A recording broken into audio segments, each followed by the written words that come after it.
Hello అండి, అందరికీ ఓం నమ శివాయ. మీరు శివాలయానికి వెళ్ళినప్పుడు ఒక విషయాన్ని గమనించే ఉంటారు.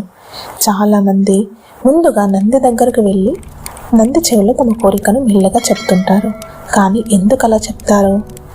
నంది నిజంగానే ఆ కోరికను శివుడికి చేరవేస్తుందా, లేక దీని వెనుక ఇంకేదైనా లోతైన ఆధ్యాత్మిక అర్థం ఉందా అనేది మనం ఈ వీడియోలో తెలుసుకుందాం.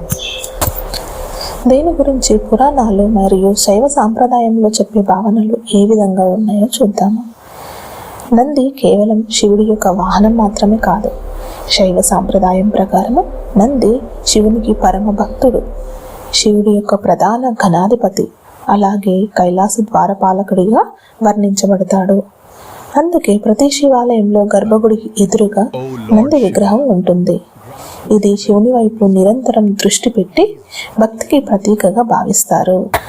అయితే నంది చెవిలో కోరిక చెప్పే ఆచారం అనేది భారతదేశంలోని అనేక శివాలయాల్లో మనకు కనిపిస్తుంది.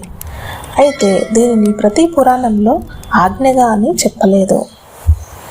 ఇది శైవ భక్తి సాంప్రదాయంలో ఏర్పడినటువంటి ఒక విశ్వాసము మరియు ఆచారము. భక్తుల నమ్మకం ప్రకారము నంది పరమభక్తుడు కాబట్టి మన ప్రార్థనను శివుడి సన్నిధికి తీసుకెళ్తాడని భావిస్తారు.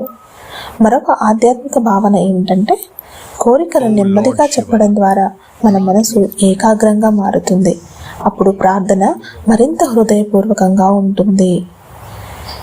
మనము దీని నుంచి ఏం నేర్చుకోవాలంటే, నంది అనేది ఎప్పుడూ శివుడినే చూస్తూ ఉంటుంది. అది మనకు గొప్ప సందేశాన్ని ఇస్తుంది. జీవితంలో ఎన్ని ఆటంకాలు వచ్చినా మన లక్ష్యం మీదే దృష్టి ఉండాలి. భక్తి అంటే కేవలం కోరికలు కోరడం కాదు, మంచి మనసు, నిజాయితీ, క్రమశిక్షణతో జీవించడం కూడా భక్తిలో భాగమే. నంది చెవిలో కోరిక చెప్పడం అనేది భక్తి సాంప్రదాయంలో ఉన్నటువంటి ఒక విశ్వాసము.